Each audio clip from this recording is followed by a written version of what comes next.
हम अकेले थे, ये आपको मालूम होना चाहिए। नहीं मेरे पास ना मेरे साथ कोई पार्टी थी, नहीं मेरा कोई वो था। वो लोग बोले नहीं कि माले थी, राष्ट्रीय जनता दल थी, आपने बोला था हिना साहब भी थी, उनके लड़के भी थे। तो सारे लोग एकजुट होकर सिर्फ मुसलमानों को जो एक भय दिखाया और उनको रोकने के लिए सारा प्रोपेगेंडा यूज़ किया।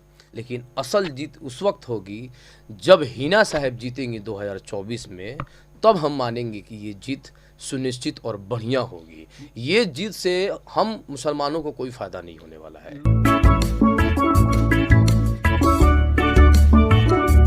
चले आइए सिवान शहर स्थित डीएवी कॉलेज मोड़ के निकट महाकाल कंप्यूटर्स में नामांकन प्रक्रिया जारी है। अधिक जानकारी के लिए कॉल करें 7004975।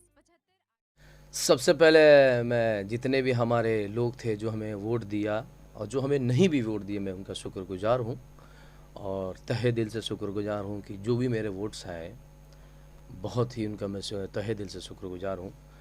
और जितने भी यहाँ पे कैंडिडेट जो जीते, सिवान सदर हो या फिर आपको गोरिया कोटी हो या फिर जितने 8 विधानसभा में, सबको मेरे तरफ से हार्दिक शुभकामनाएं।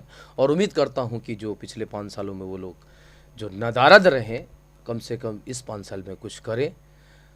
और रहा मेरी हार का कारण, तो हार का कारण यही था कि लोगों को ऐसे पेश किया गया जैसे कि अगर बीजेपी आ जाएगी तो ये हो जाएगा, बीजेपी आ जाएगी तो वो हो जाएगा, मनोज सिंह जीत जाएंगे तो ये हो जाएगा। ये एक प्रोपेगेंडा यूज़ किया गया जिसके वजह से जो हमारा मास्क वोट था, जिस पे मेरी पूरी तरीके से भरोसा था, वो वोट कन्वर्ट के आरजेडी में चली गई और जिसके वजह से हमारी हार हुई। लेकिन सवेरा होगा, उजाला आएगी, क्योंकि ये एक लड़ाई जो है वो हक की लड़ाई है।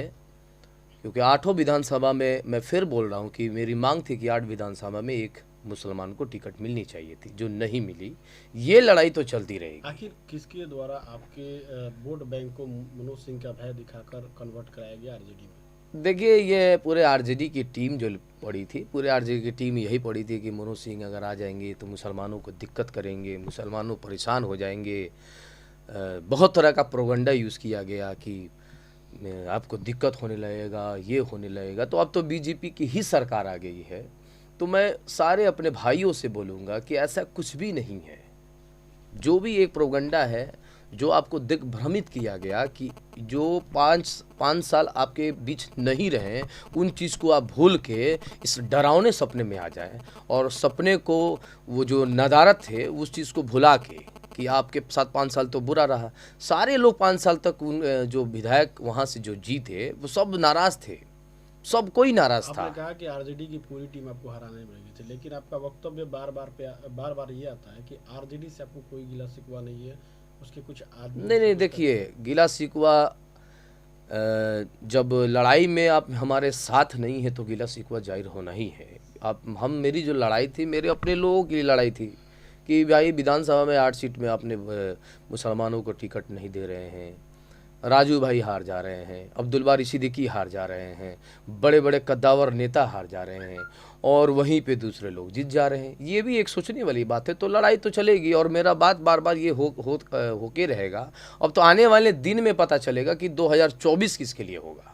ये बहुत बड़ी बात होगी कि ये जितनी ईमानदारी के साथ हमारे भाई लोग, जितने हमारी ईमानदारी के साथ जो 2020 में लोगों को जिताने का काम किया, अब ये बात उसी वक्त मजा आएगा, उसी वक्त साबित होगा कि 2024 में वो बाकायदा पूरी ईमानदारी के साथ रहते या नहीं रहते हैं। ये आने वाला भविष्यकाल बताएगा। एक समय तो काफ़ी आप मजबूत नज़र आ रहे थे, मजबूत पर टक्कर दे रहे थे, लेकिन क्या लगता है कि हिना साहब और ओसामा के घूमने के कारण आपके वोट बैंक में कमजोरी हुई, संदमारी हुई? देखिए, ये तो सब लोग समझ रहा था कि हम अकेले थे, ये आपको मालूम होना चाहिए। नहीं मेरे पास ना मेरे साथ कोई पार्टी थी, नहीं मेरा कोई वो था। वो लोग बोले नहीं कि माले थी, राष्ट्रीय जनता दल थी, आपने बोला था हिना साहब भी थी, उनके लड़के भी थे। तो सारे लोग एकजुट होकर सिर्फ मुसलमानों को जो एक भय दिखाया और उनको रोकने के लिए सारा प्रोपेगेंडा यूज़ किया कि किसी भी हालत में हमारी जीत हो जाए।